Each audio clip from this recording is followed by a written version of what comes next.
सांगली जिल्ह्यातील 8 नगर परिषद आणि नगरपंचायतीची मतमोजणी उद्या होणार आहे। या मतमोजणीसाठी प्रशासन सज्ज झाल्याचं पाहायला मिळत आहे। आपण आहोत सांगली जिल्ह्यातील आष्टा या ठिकाणी स्ट्रॉंग रूम पाशी आपण पाहत आहे की उद्या मतमोजणीची तयारी पूर्णपणे झालेली आहे। त्यासाठी चोख बंदोबस्त सुद्धा ठेवण्यात आलेला आहे। 8ही नगर परिषद नगरपंचायतीसाठी 75% मतदान झाले होते।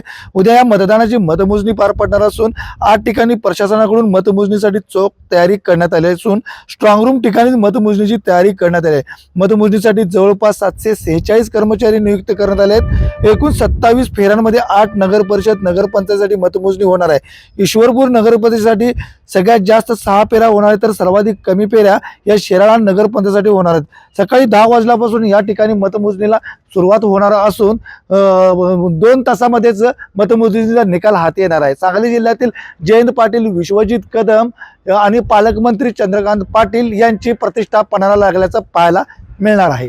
कॅमेरामॅन सुजित सह संजय देसाई, लोकशाही मराठी, सांगली।